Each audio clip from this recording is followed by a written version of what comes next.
I'm Andy Thompson. I'm a graduate student at Yale University in religious studies, religious ethics specifically. I'm originally from West Virginia, born and raised Episcopalian, and now living in West Hartford. I grew up in the Episcopal Church, and then I went to seminary with my wife, who is now an Episcopal priest in Connecticut. After she graduated from seminary, the two of us went to El Salvador for a year as members of the Young Adult Service Corps, and we served as missionaries there. And that experience was formative, I think, both in my own faith and my own theology, and specifically in my thinking about mission. Both before we went and while we were there, we were involved in a lot of conversations about what mission means or ought to mean in the 21st century, when for a lot of people it's sort of an outdated idea or a problematic idea.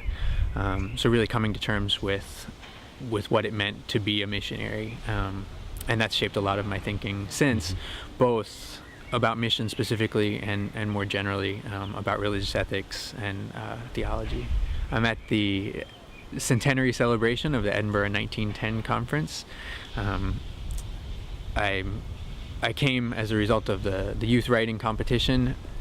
I entered an essay in that and won, and the result was my coming here to try to contribute my own voice, try to represent young adults in Christian mission.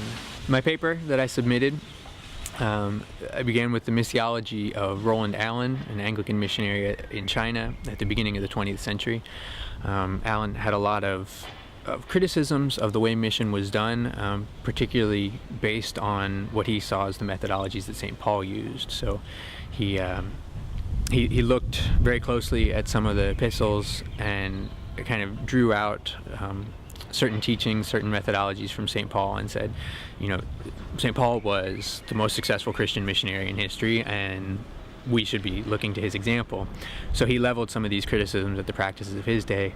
So what I did in the paper was I took some of those criticisms and tried to apply them constructively to mission today. I think it's particularly important for the Anglican Communion to be involved in events like this, both because of the diversity, both geographically and denominationally or confessionally, to interact with the experiences of other Christians in very different settings. The famous mission quote that it takes the whole world to know the whole gospel, and I think this kind of event speaks to that. You can't get it all from any one perspective, and that includes one confessional perspective. Above all, this is just a fantastic opportunity to engage with people who have a lot of experience and a lot of insight, a lot of wisdom in this area. In particular, there is, so far, I've seen just a lot of diversity in the attendees and the participants, which is really something that I believe they've made a very conscientious effort towards to try to improve over the conference 100 years ago. And I think that's a great value. I've already witnessed that it raises some important challenges for thinking about how we're going to approach mission.